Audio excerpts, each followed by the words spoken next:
What's up? This is Jordan Gray from Half Lit and DopelivenTV. Hey, this your boy Don Ritchie representing the Midwest 219 Stand Up. Hey, what's up, y'all? It's Lamar Tate. This is your girl, Monifa. Hey, what up? It's your man Dave Hollister from Blackstreet. You know what this is right here. This Trigger Trench in the building. Hey, what's up, y'all? This is your boy Jason Weaver. And whenever I'm back home in the Chi, I'm checking out Dope Living TV. Hey, it's your girl, Adina Howard, and you're watching Dope Living TV, live with Greg Gray and the crew.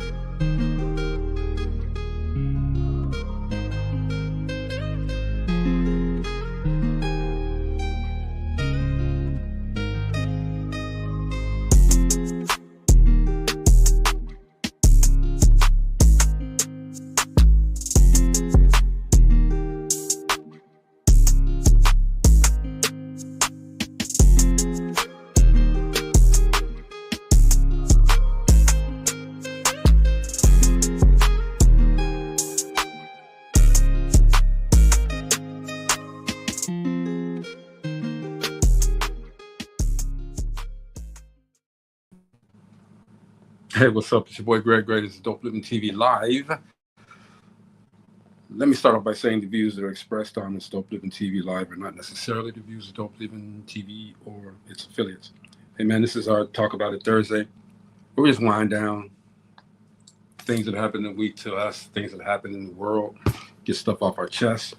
And then after everything is said and done, we re-energize ourselves with the CEO, Richard Gary, giving us those CEO nuggets.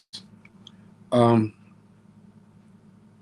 thing I want to talk about personally is that my city, the hometown, Gary, Indiana hometown, they're doing a lot of great things. Okay, I heard that there's like $200-300 million being put into the U.S. steel infrastructure. Okay, it's going to create more jobs. I heard that they broke ground on a FedEx facility.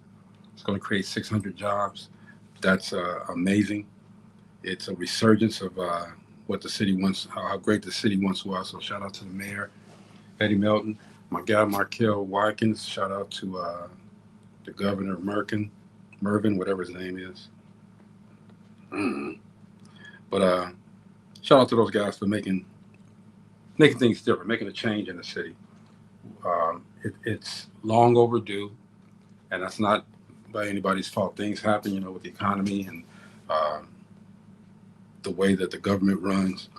Things happen. So shout out to them for doing that, making it right. Yesterday, I got Steve Edwards, who has his platform about epilepsy.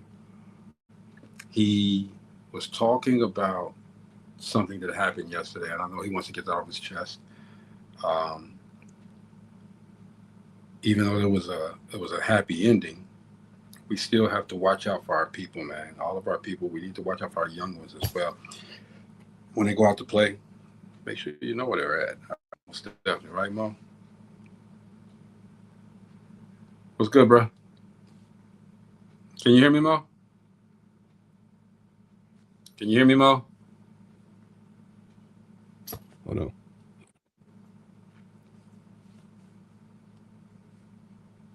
Might have to take it off and come back on, Mo. Hello, Steve. What's going on, G?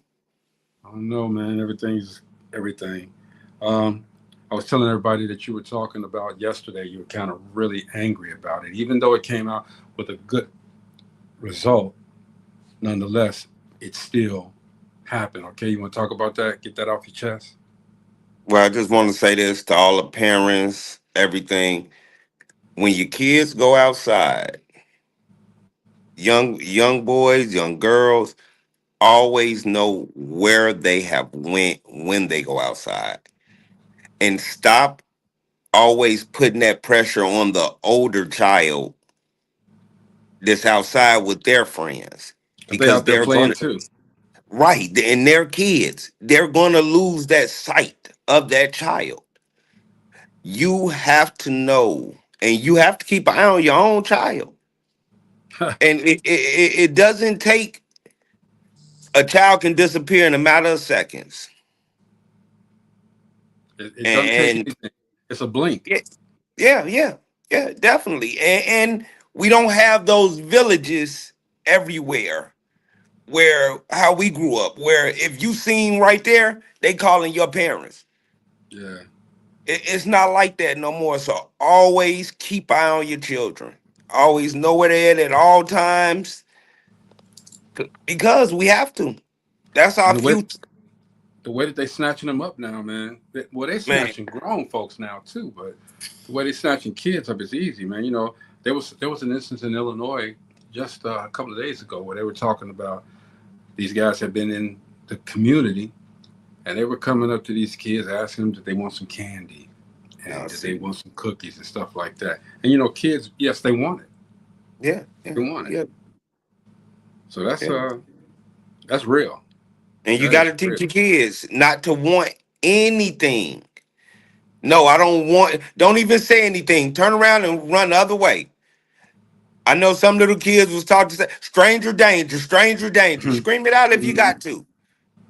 I say that's one thing I know. Those and I hate to put it racially, but those white parents, they tell them kids, man, get away, get Get away. away. You know, if you see them, get away. You know. So we got to do the same, man. We got to make sure that we holding up our end of the bargain. You know what I'm saying? We got to protect our kids and all of that, man. So Steve, our government is in a shutdown now, bro. And I've seen that. there is no near solution to it right now. You know, both sides, and I'm looking at both sides. I understand what the Democrats are doing because they want to keep this one initiative in place for the health care so it can still be affordable. But we have to, as a Democrats, we got to understand that we don't run the Senate, we don't run the government. The Republicans have all of that. Okay, now they needed 7 votes to get that passed, so that the government can stay up. But again, I understand what the Democrats are doing, but we can't just shut down government. We just can't do that. And it's done. So now, if it lasts longer, you're gonna be asking people to work without pay. Okay, and when that happens, people are gonna get real disgruntled. Okay, you asking Army personnel to work and go and fight for our country without being paid. I don't know how that's gonna work out, bro. I don't either. know. I don't either, and I'm very interested in finding out because that it. And see, that's the thing, Steve. We as journalists, we as entertainers, man, when we get to a point where we're dumbfounded and we can't say nothing, there's nothing we can say. And I'm not just saying us, I'm talking about all of these entertainers, all of these public personalities, all of these content creators, all of these journalists. If we ain't got nothing to say about a situation, you know, we nothing good about it, then it's really messed up. Yeah. We can't even comment on it because everything's been said. It's been said already. It's just a fight. And here's the messed up part about it, man. What up, Mo? You got us now? I got you, man. Hey, cuz. Hey, what's going on, cuz? What's messed up about this whole thing is that you got all of the government officials, all the people that we put in office that are supposed to make sure nothing like this happens. But this situation is not going to affect them one bit. It's not going to affect them one bit. They all going to get their paychecks. They all going to be cool. You know what I'm saying? Right. And the only thing that they'll tell us that it's affecting. No, we don't want this to happen. We feel bad. Man, fuck you and your bad feelings. All right. Who? Come on, man. Come on. Mo, I'm talking about the government shutdown, bro. Yeah, it is kind of messed up. You know, I kind of caught it when you started talking about, I'm sorry about the way you feel. Fuck, I hear you. Fuck that. That ain't gonna get no food in my kid's mouth. No, that ain't gonna pay no bills, no car, no put no gas in my car. And see, that hurts so many people, especially people within my passion and within what I do. Look, let me tell you something. And Mo, they're asking them, Mo, to go fight for our country. They're asking them to do these government jobs without pay. Yeah. Yeah. That's the funky part. This is so wrong in so many ways. They got the National Guard out there, and the National Guard is out there doing his job, doing what they doing, and they got to work 30 days before they get that paycheck. That's ridiculous. So your child is fasting for a month. Hold on. The crazy thing about that is, if that was your only job and it was full time, exactly, you'd be screwed. Now, most of those guys got jobs that they had to leave to go serve their country. Right. So I mean, that's most of them. Probably some of them young ones don't. They just got in there, but for the most part, most of them have jobs. But that still does not excuse some not paying a man for a week's work. If it's time to get paid, let's get paid. Well, they're doing that for a reason, Mo, so that they can get ahead. Well, yeah. That extra money, they're getting that extra money. Now that money's cut. See, that's one thing. And I try to tell these young people, Mo, I tell them, when you got these jobs, especially if you got a really good job and it's giving you overtime and doing all this stuff, don't worry about that overtime. Live your life like you got a $40,000 a year job. All right. Because at some point that can be cut. That overtime stuff can be cut. Then you back to basics, and now you got bought this brand new house, this brand new car, and you got to pay for it. And now you can't pay for it with the regular amount that you have. Live like you making $40,000, $50,000. The rest of that stuff is a blessing, man. Put that up, stack it.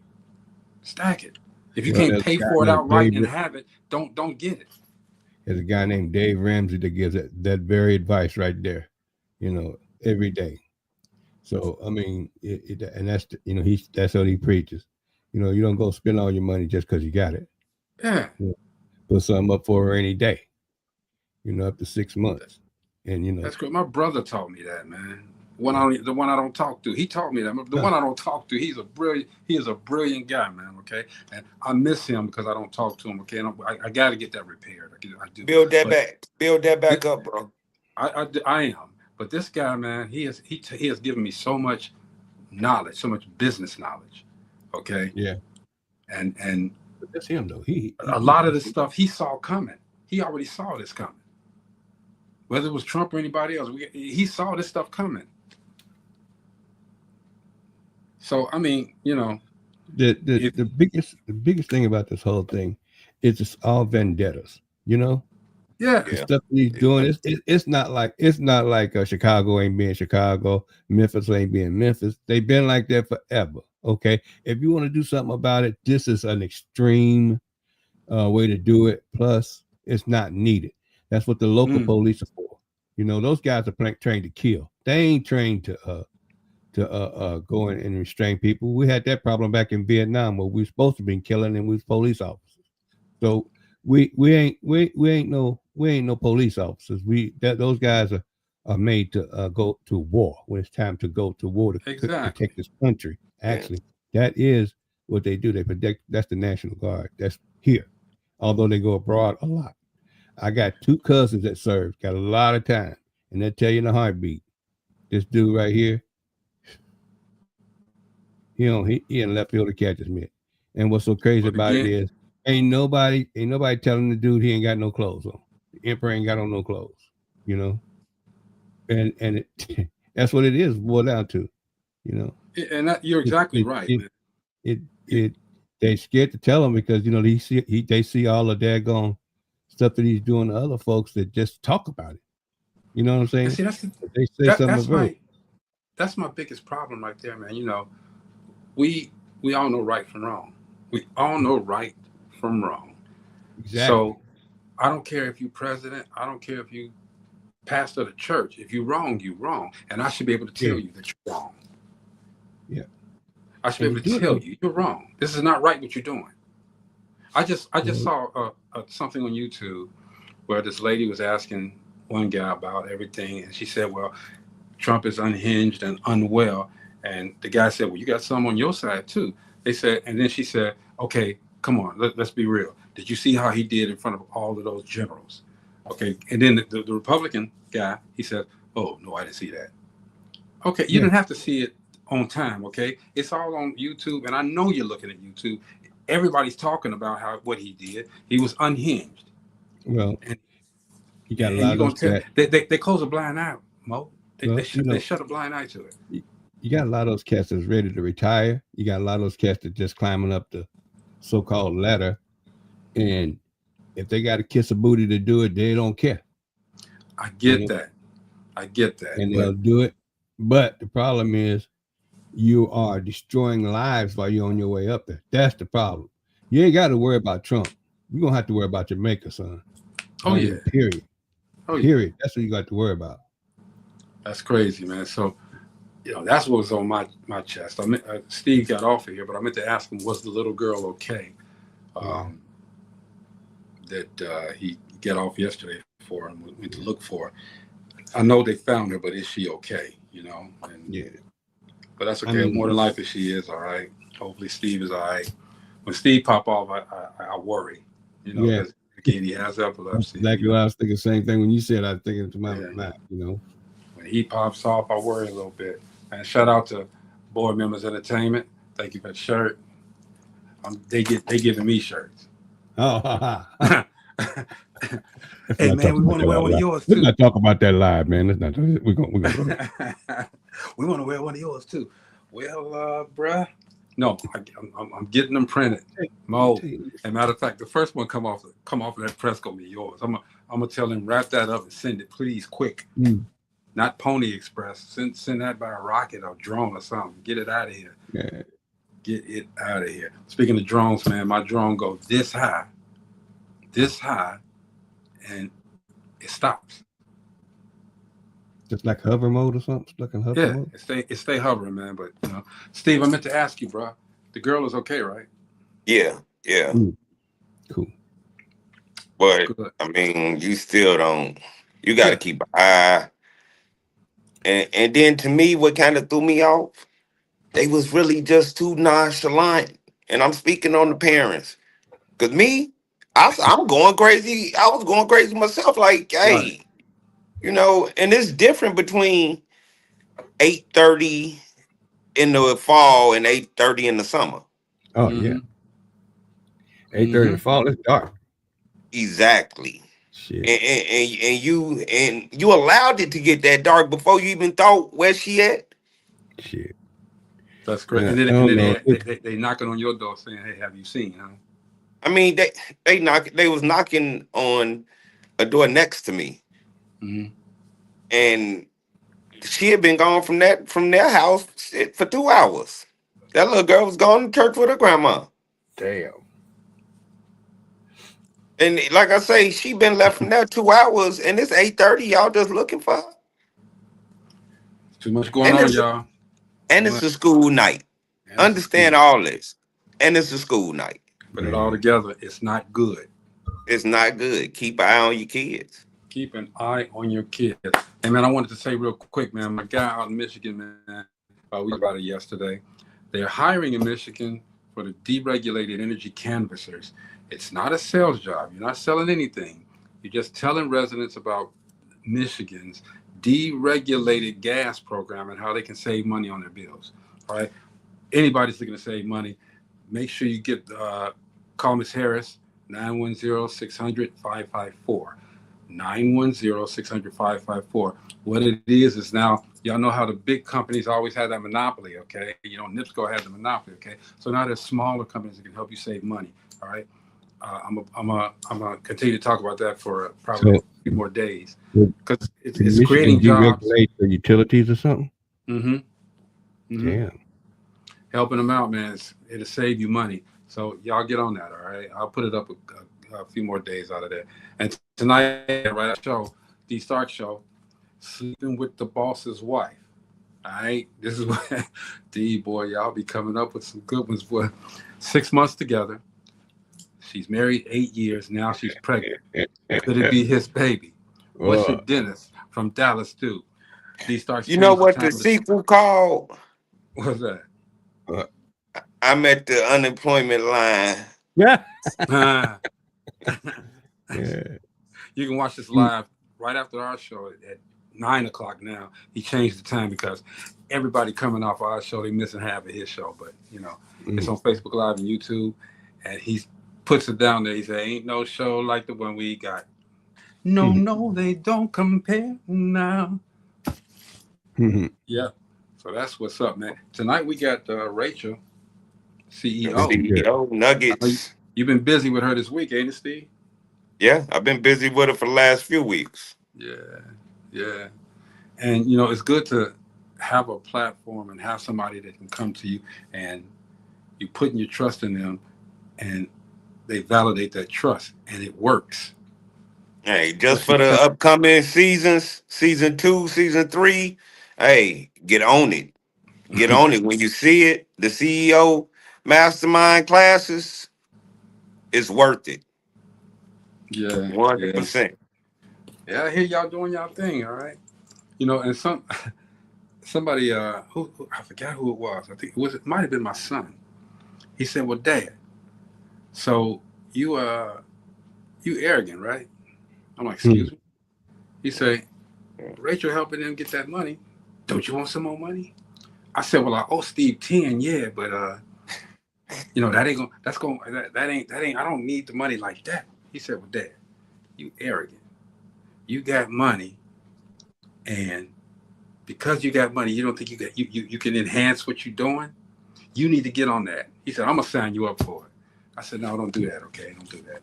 I said, "I want people who are getting started to get theirs, okay? We good. I want people to get involved that need the help.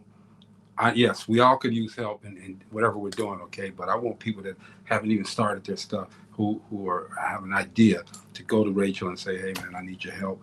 Let's get it going. Let me be on that CEO mastermind class.'" Byron said, "Good evaluations are trying to be achieved at work." Come on, dude. Come on, dude. Man, again, man, just like when I saw Steve, I had to put my arms around him and hug him. No homo, okay? Everybody know I'm all man. Yeah. But when I saw Byron, man, Byron was with his wife walking out, man, and I had to look. I was in the middle of. I was at the casino, and I was in the middle of a bonus round, and I looked him out the corner of my eye. I'm like, "That's damn Byron!" And I ran up to him. Now he was holding his wife's hand, right? So I grabbed his hand on the other side. Okay. Missed this world up for a second. Oh, Byron was like, okay. And he said, "Greg." And yeah, man, that's I hadn't seen Byron since elementary school. Long time. Elementary school. Long time. Only time you see him was on the show. On the show. And That's we it. had him on the show one time. We had on here a couple of times. Elementary school. I'm telling you, man, if that's not, and you and me, Mo, high school. No. Right. Was it junior high? No, it was high school. High school. High school, 10th grade. Yeah. We connected in the 10th grade.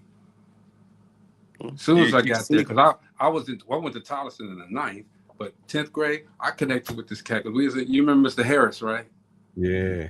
Yeah, we was in Mr. Harris with the crooked finger. I went, "Oh yeah, boy." That's where me and him was in the same class. I forgot what he taught, but you just said your age, Greg. When you just said you went to Tolleson in the 9th grade. Yeah. That's okay. Say, bro? Hey, I ain't said nothing. He said it all. I already know. I got an uncle graduated from Tolleson. Steve, but check this out. My aunt graduated from Tolleson a long time ago. Okay, but check this out. My uncle graduated from Tolleson. Here's the thing. It's like Edison. A lot of people didn't know Edison was high school. Exactly. Yeah. But here's the thing that I don't, as far as that age thing go, man, we still here. Oh, definitely. And there's a lot of folks that didn't make it in. So a lot of them didn't make it. That's my age, and I'm younger. Man, there's a lot of people my son's age that still ain't made it. You know what I'm saying? It's crazy. I don't know if it was the milk we drank, that Joe Louis milk we drank back then. Man. Ice cream sandwiches or something. Dude, come on. They used to bring the milk to the door in them glass bottles. Yeah. The milk Cosby and the pudding pops. Come on, pudding pops. Let's go, man. All of that. So we got to do another retro show, Mo. Steve wasn't involved in that one. Steve probably can add to it. We got to do another retro show. Man. Like I said, I didn't mess with them pudding pops. I didn't know about that. Man, Hey, look, I went through school. When I went through school, elementary at Boer and Jefferson, hey, that's what you had with them pieces. Hey, at Boer, you can, hey, for sure, a quarter of pudding pop. It wasn't dude, nothing but like a ice cream pudding pop, chocolate. but it was good. But what y'all know? I What know y'all we know used to get about? like Now, I'm gonna I tell you, saw I'm a gonna tell you how parent. old I am, Steve. We used to get like 5 over at Edison when I was in middle school. You get 5 of them damn sandwiches, those ice cream sandwiches for a quarter. Yeah. Oh yeah. In that little silver wrapper. Yeah. No, that little paper wrapper. I'm sorry, it wasn't silver. It was No, white. that was that white paper wrap, and it was Yeah. very thin, very. Yeah. Because your damn ice cream sandwiches started melting before you got to the second one. Hey man, the funniest thing I saw way back in the day was like a parent. You know, the ice cream trucks is all over the place, right? You hear them ding ding ding ding. You hear them. That was my dad. And they 2 or 3 always of them. tried to make you for real, run that extra block to catch up with them, right? So I saw a parent, a father, he ran down the block to catch that ice cream truck and was yelling at the dude, hey man, when you see these kids out here, you stop this MF truck. You stop this truck, okay? Because they ain't gotta be running after you. That ain't funny. Man, that dude, as soon as he rounded the block, dude, that dude put on brakes quick. All right, especially when he put past this dude's house. Put on brakes, man. All the kids was able to just walk up there. He sat there for at least a good 2 minutes before he pulled off, making us run behind you to get about it. All right, please. We had good times then, y'all. The good porch candy candy store lady on the front porch. Every neighborhood had one. Oh In yeah. Delaney, I remember because I went to Beckman, and we'll walk in Beckman before school in Delaney, and go to his name was Big Man. That's what his was name in Delaney. Hey, and you go in there, you get all the penny candy, and hey, Oh, y'all had the cola Penny store. candy. No such Ain't none of thing that as no more. penny candy no more. no. Now they didn't I have mean, to. They didn't. Inflation didn't touch that candy. It didn't have to go up like that. what about the cookies? The penny cookies too. They was penny cookies Penny at first cookies. with the little pink on the front of them, the frosty pink. Hey man, now There wasn't nothing but sugar and flour. That's all it was. Hey. but now Hey. the candy nut chews has a different connotation now.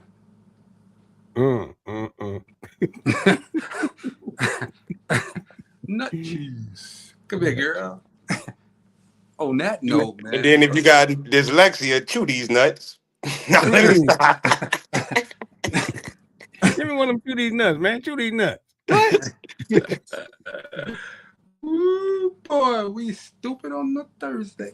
But having said that, my man, dad had two or three like, ice cream trucks. You know, he'd let cats that had some problems, you know, that need some money, you know, help out their families. He let them run through, you know, they split the money instead of him just paying them an hour. He just split it down 50%. Hey man, who of us didn't have a hustle, man? I know a little dude used to cut hair, man. And my brothers took me down the block to Mr. Henderson. And one day I was little, you know, I had 5 brothers. I was the littlest one at the time. Man, he took me down to Mr. Henderson and told them, hey, the first time he took me, he said, give me a chili bowl. I didn't know what it was, so I sat down in the chair. The man said, "Oh no, you didn't." And I'm crying. They getting that face, son? He cut off my hair off, and I ain't got it. The second time, they took me and got me what was called a collision. You remember the collision? A what? Collision. A fade before it was faded? Yeah, dude. Because that's what it was, a collision. With the little ski ramp in the front? Dude, I was messed up. I told my father, I'm not going back to Mr. Henderson. He said, yeah, Mr. Henderson, a friend of mine. Are you going? Okay. But he told me, just tell him what you want. Tell him what you want. Afro. Leave my hair alone. Just even it up, bruh. That just messed me up cut. Exactly, Tyler. That's what it was. Just messed me up cut. Well, the collision, they call it collision because of the way it A collision was a blend that didn't blend. It didn't blend. Right. It fled, and then in the front, it kind of ramped up a little bit. But you know, it's bad when the barber asks you what you want, you tell him what you want, and he'd be like, "You sure?" I'm like, "That's what they that's when told you're supposed me." to say, "No, I'm not sure about that cut. What can you do?" Right. That's when you knew he couldn't cut that. When he's like, you sure he couldn't cut. I went to Miss Lee right there where Jules was on I know what you're 15th talking about. Yeah. at West Side Barbershop. Her and Cookie, Miss Lee up in there, and that was my daddy barber until it wasn't my barber. Dude, You know, before hey, we get to Rachel, man, I used to cut my son's hair. Okay. why you doing I got like pretty that? good at cutting his hair. I got pretty good at cutting. You ain't never seen Jordan looking funny, okay? But one of his friends came over. Shout out to DeMarche. His friends came over one day and needed his hair cut, man. DeMarche, light-skinned guy, he had decent hair, right? I ain't never cut nobody with the white boy hair. So I'm cutting and I'm finishing up. I did a good job, but then for some reason I cut into the dude's eyebrow. I don't know how that happened. I don't know how that, because his hairline came all the way up. So I'm cutting, and I cut to his eye. I cut it bad too. I mean, he like this, okay, on the eyebrow. And he was like, okay, that's all right, Uncle Greg, that's all right. I'm like, it ain't all right, man. You look really funny, okay? So I told him, let me cut the rest of it off. He said, no. Hey, Tyler said, You was gonna cut his other all his eyebrow off. Dude, I cut. He's gonna cut the rest of it off. That was not gonna make him look better. You remember people who used to get away with the line. They used to do 2 lines in the eyebrow. This wasn't no line, dude. I messed him up. I really did. He looked albino by the time I got through with him. He looked albino. Eyebrow ain't that big. You couldn't mess him up that bad. Yeah, eyebrow ain't that big. Putting cuts in the eyebrows. What was that about? Oh, I have no idea. I didn't ever do that. That's that gang shit, man. Tyler said the first time I cut my hair, they roasted me on the bus. The patches, they called them. Little Virgin Islands. He said, I can cut good now. Well, you ain't got no hair, Tyler. So I bet you can't do your hair real good, bro. You ain't got no hair. I never tried to cut my hair because you got one of them bald razors. That's what he I got. knew I wasn't a barber. I could do it though, man. But everybody had the wall clippers. Walker, you know what we talking about the hair, okay? And we trying to get our minds right, okay? Everybody look, say what's up to Miss Rachel. Gary, what's going on, Rachel? Hey there. How y'all doing? We cool. You don't have to worry about all that haircut stuff. Hey, everything but nothing. Huh? I heard about you messing up the dude's hair. No, I messed up his eyebrow. One of them. And his hair probably.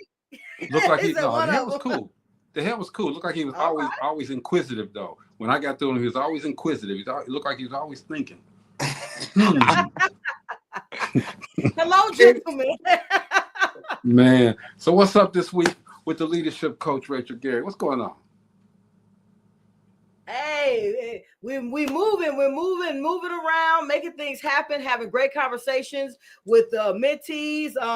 Had an awesome show yesterday, and I'm right here right now with my favorite group of people. So, hey, I'm having an awesome week. Oh, that's okay. So you're almost done with season 1. Season 1, we have 2 episodes to go, and we are right now. Season 2 is now closed, so we're taking any applicants now. We'll automatically go to season 3. So I have 2 people already set up for season 3. So get locked in. Boy, it's rolling. It is rolling. See, once you tell people that, hey, it's working, everybody want to get involved, okay? Because now everybody wants to see that money, okay? But it's not always about the money. Please explain that to them. And it's really about getting the discipline and getting the structure around your life so you can be able to be more financially stable. Without the structure in your life, the finances will never come. You're right. That's what really the CEO Mastermind is about. It's about gathering that information, that knowledge, that growth. But it ain't bad to know that after I get all that knowledge and understanding that I can make a couple of extra dollars behind this too. That ain't bad either. I can buy peanut butter with the jelly. I don't know about a couple. I got some people who have made about $2,500 to almost $4,000. Yeah. So we're not making just little money over there. I'm gonna tell you, I told them the story. Jordan came at me and was like, Dad, I know you got money. And I told him, I said, well, I owe Stephen $10. He said, but I know you got money. Steve, I'm transparent with everything, bro. I'm sorry. I know you got money, but Dad, if she making them people money, don't you want some more? And I told him, I said, well, it's not that I'm, I mess with Rachel long ways, okay? But I want to see people that are trying to get to a certain level, get to her, and you know what I'm saying, and get that knowledge. I don't want to take the place of somebody who's not ready. You know what I'm saying? You're here, Rachel, to get them ready. I don't want to take that seat. I'm good right now. All right. Once season 16 comes on, I'm gonna come at you, and I say take the seat. D. Smith. Period. You know what? It's really for people who are actually ready to grow. Yeah. Hey there. That is D. Smith. He has a show on the CSM network that is coming, not one, but 2 shows. He's doing a show called The Blackboard and a show called about Who Hurt You. That's the show that's gonna be fire. Hey, why don't you send him the link to tell him to come on right quick? Holler at us, man. For real. He's on the air himself right now. Oh, D. Smith, period. Bruh, holler at me, man. I wanna find out what your shows are about, man, so that we can support it. Most definitely. Definitely want to. Well, support. I said he definitely will be having conversations and being part of a mastermind. Just be on the lookout. Cool. Rachel, I'm still waiting for my interview. I ain't never asked anybody for an interview, but I want you to be the first one to really dig into what's up. And I want Steve to be on there with me because Steve knows what I did back in the day. I need you to do that first interview for me. Oh. Okay, so we say this right now. I have an opening as of Steve. When are you going to be on? The 8th. So he'll be there the 8th. Beware. He'll be on Wake Up CEO the 8th. Okay, but that's his show. You said you wanted him there. Okay, so how about this? We'll do it the first Wednesday in November. It's your show. 3:15 till the end. We're gonna dive deep. Oh yeah, you got. I need you to dive deep because I'm gonna tell you anyway. I'm gonna tell everybody because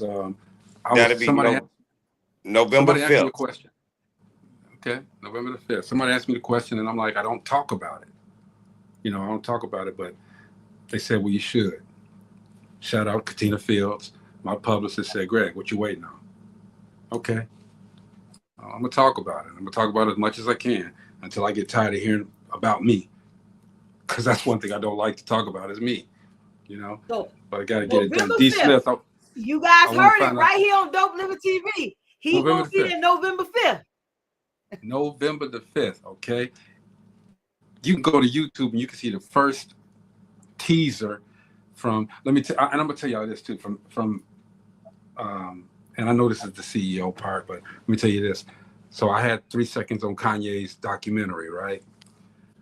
People were looking at like, well, who the hell is that little black dude? Why is he even relevant in there? They found out what it was and what I did. First music video shot in the Chicagoland area, Midwest, blew it up national. And Netflix picked up on it. And we came out and we filmed a part of it in GI. It's a little thing that's on YouTube called Me. Just Me. If you look up Me, DopelivenTV, something like that. It's on YouTube. I'll send y'all the link though. But it's just showing where I slept at. I walked around where I was at. I'm gonna send it to y'all. But anyway, back to the coach, Rachel Gagay. How could I have avoided that though, Rachel? How could I have avoided getting to that power, that level where I had a gang of money and lost it before I even got to the music video show part? How could I get the knowledge ahead of time? That's the biggest thing. That's the foundation of the book. So let me That's stop what the you. foundation of the book is, because most people get money. Go ahead. Well, I want to ask you, because is it not just fear, but is it arrogance that stops a lot of people because they don't want to hear anybody else tell them what they should already know? I think that is a little bit of two things. One, the lack thereof of knowledge. When it just goes there, you don't know what you don't know. That's the first thing. And two, once you're slipping, you don't want anyone to know that you've slipped. Like I tell everyone right now, I'm rebuilding from, I was making multiple six figures in my career, but now I'm building a coaching business from ground zero. So that went from multiple six figures to ground zero. Was I afraid? Yes. Am I afraid now? No. And the reason the fear went away is because I just started stepping more into who I am. So you cut off the, okay, you did your six figures here. So even though you still got the six figures, you cut that off and said, I'm not thinking about that now. I'm at ground zero. I'm starting something else. Okay, that makes a whole lot of sense. Okay. Yeah, because because think about this. I was coaching people in a job, but how did I take those skills, those transferable skills, into helping people navigate in within their lives and grow their businesses and grow financially? It was making sure I had a clear understanding of how to do what I wanted to do, and doing those things. And okay, I get one person. All right, they made money. Okay, I got it. So I took the same tools. Okay, how do I give them a plan? The same tools I use, the same tools. I'm going to say the first company I worked for and got promoted at are the same tools I created to come up with my 20 questions. It's the same tools I asked four men at the company about what their problems were, what issues were they having, what were they looking to be better. I just switched those questions into a questionnaire. So the questions I asked are the same questions I needed to ask to grow a business, or I needed to grow a department, or I needed to help a person in that department. So it was really, I was trying to, in the beginning, trying to reinvent the wheel, because I wanted to be different than the coaches that were out here not teaching anything. They were just looking to take people's money. Right. I didn't want to be that person. That's what's up.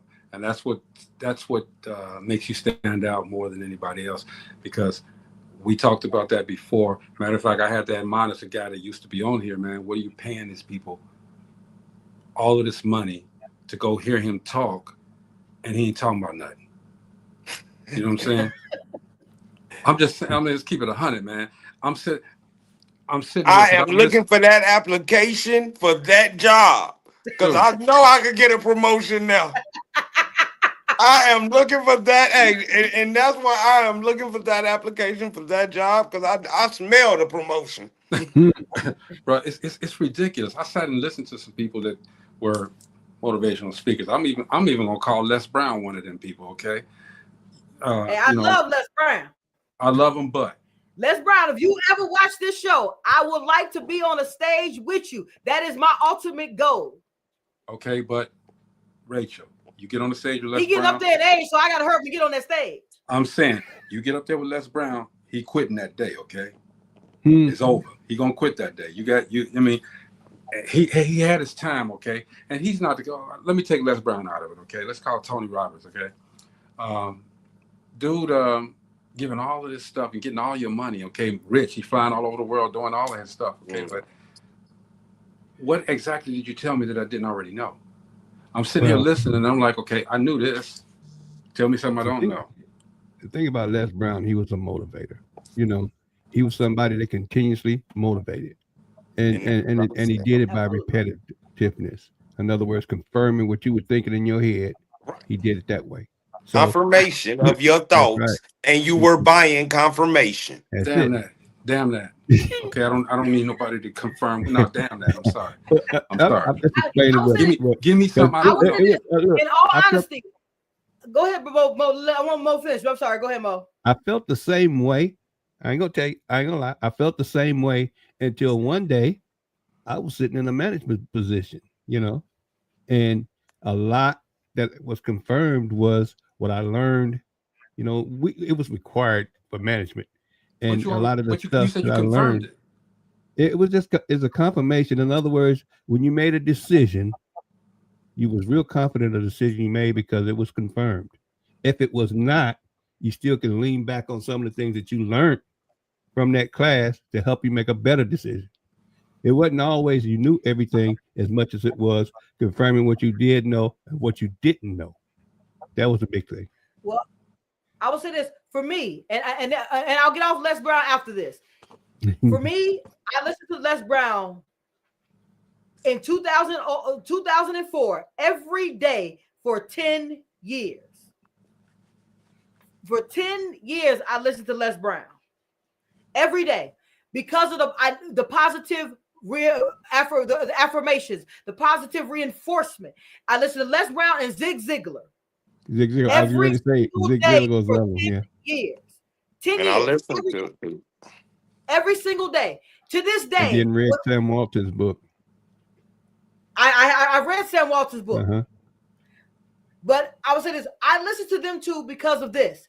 They were motivational. It was a reinforcement and it was positivity. Only positivity. I was feeding myself with filling my well up. I needed the positivity to get out the hole I was in. Mm. I was sleeping on a couch. I was at my sister-in-law's on a couch with my kids on air mattresses. I had to get out of that. How do I get away from that? I had to give myself the positive and say, okay, the people on the corner, all the stuff they're doing, I don't want to go that route. Mm. What can I do differently? Making up your mind. It's giving yourself a better train of thought because you have to. That's what I took from it. That's what I took from that. Coach, remember I told you after we did our 20 questions, everything, I started listening more to Les Brown and the Zig Ziglar and actually Denzel too, because he had some definitely a great one, and sometimes Denzel Washington, yes, yeah, he got and sometimes you just need to turn these things on because just sit and think about this. You will sit and listen to music that has no positivity to it. Absolutely. And guess what it's doing to you? It's programming. So what is wrong with me waking up? The first thing I'm doing is turning on something positive because this is how I want to start my day. That's right. I'm not saying none of y'all wrong.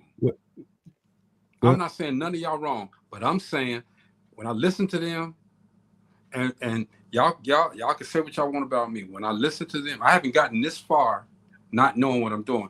But when I listen to them, it's like I'm talking to myself. I don't want to talk to myself. I already know what you're telling me, okay? I don't need the reaffirmation, okay, because I've already done it. I've done it already. So you're not reaffirming nothing for me.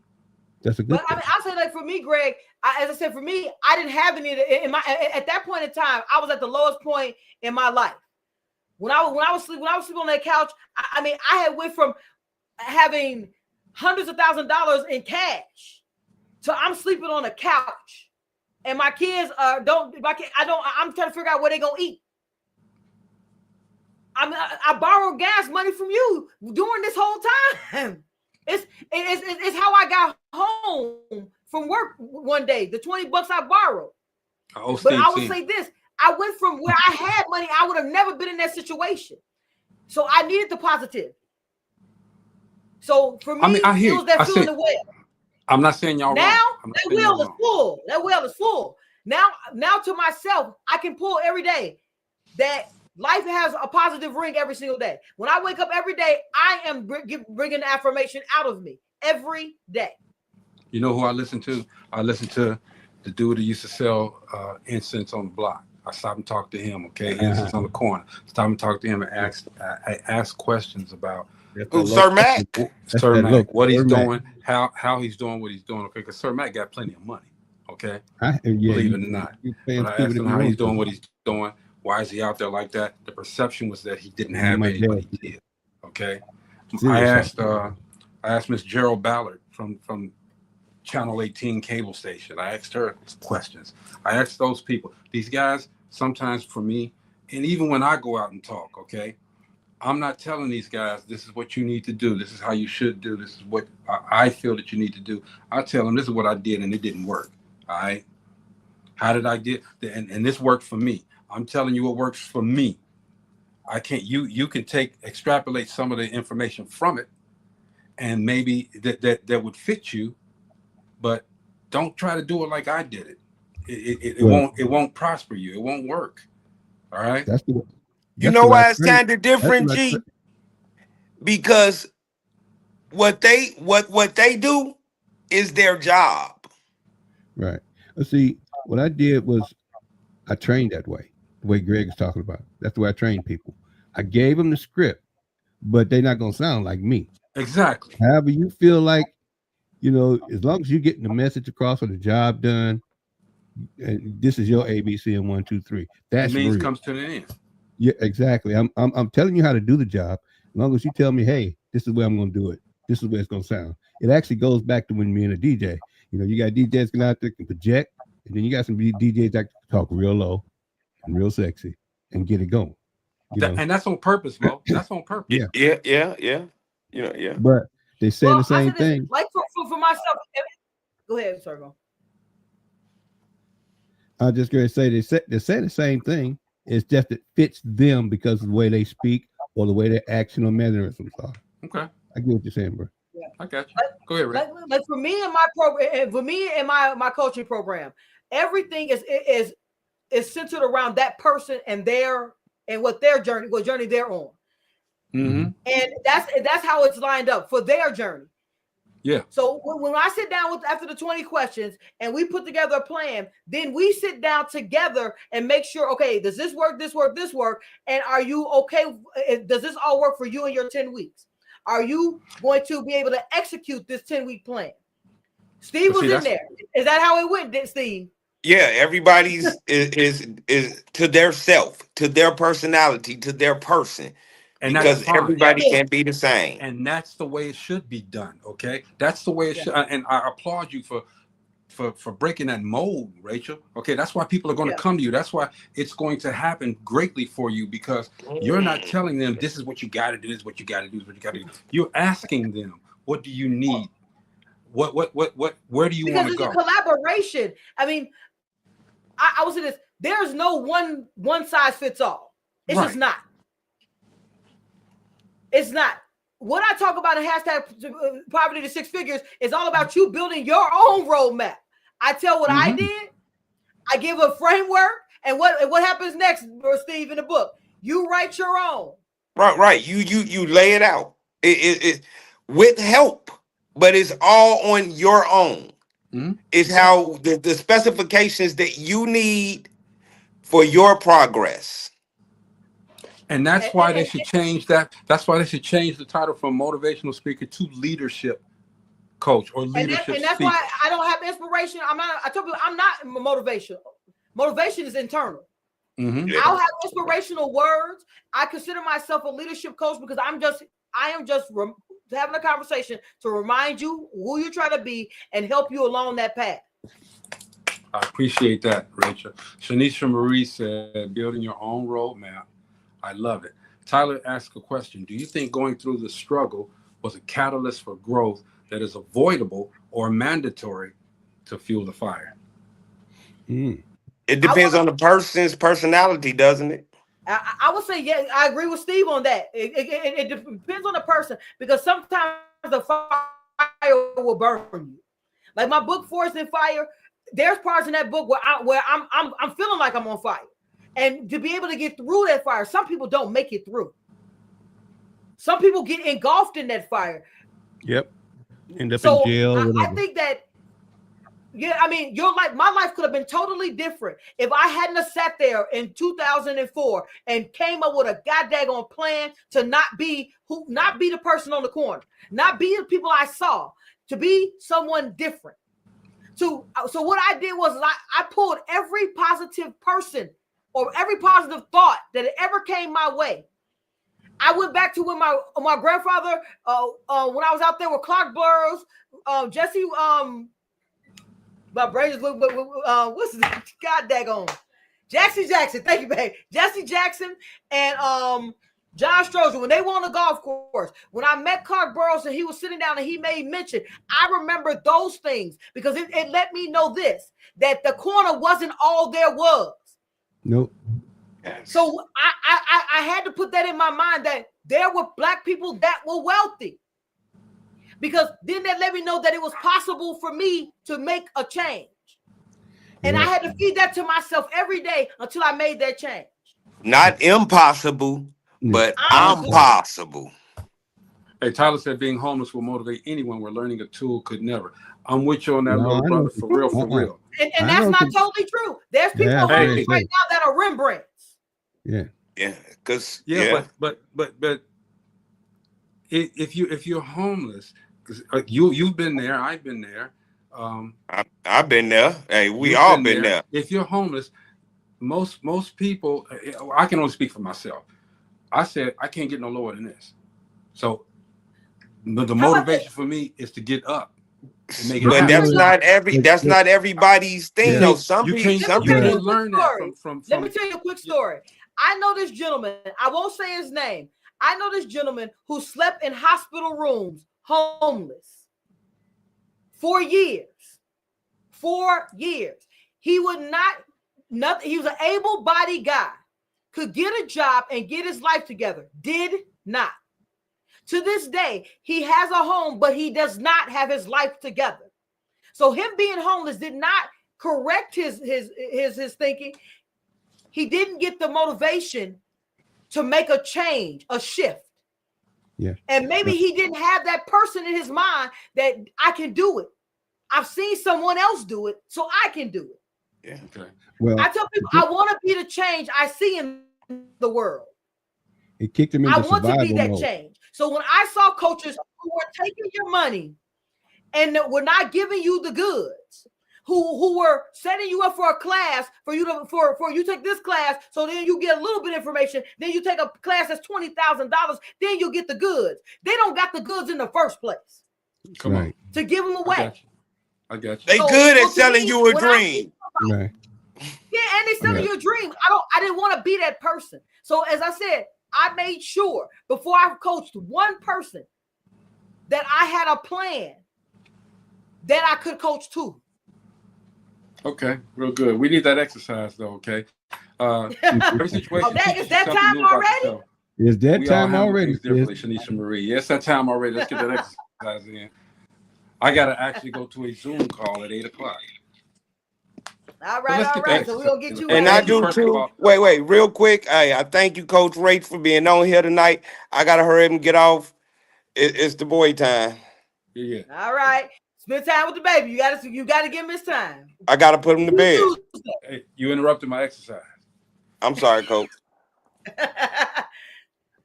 All right. I say this. I have the best time being here with the National Black Radio Hall of Fame inductees. And I want you guys to stay focused on being the best version of you. If you are looking for coaches, make sure you research that coach first, because you want to make sure you get someone that has your best interest at heart, that wants to see you win no matter what. And until next week, right here on Dope Living TV, every Thursday, we have the opportunity to talk about CEO nuggets. I want you guys to be up, out, and moving to the greatness we all know lies within who? You baby. That's it, Mo. What you got? Man, next week.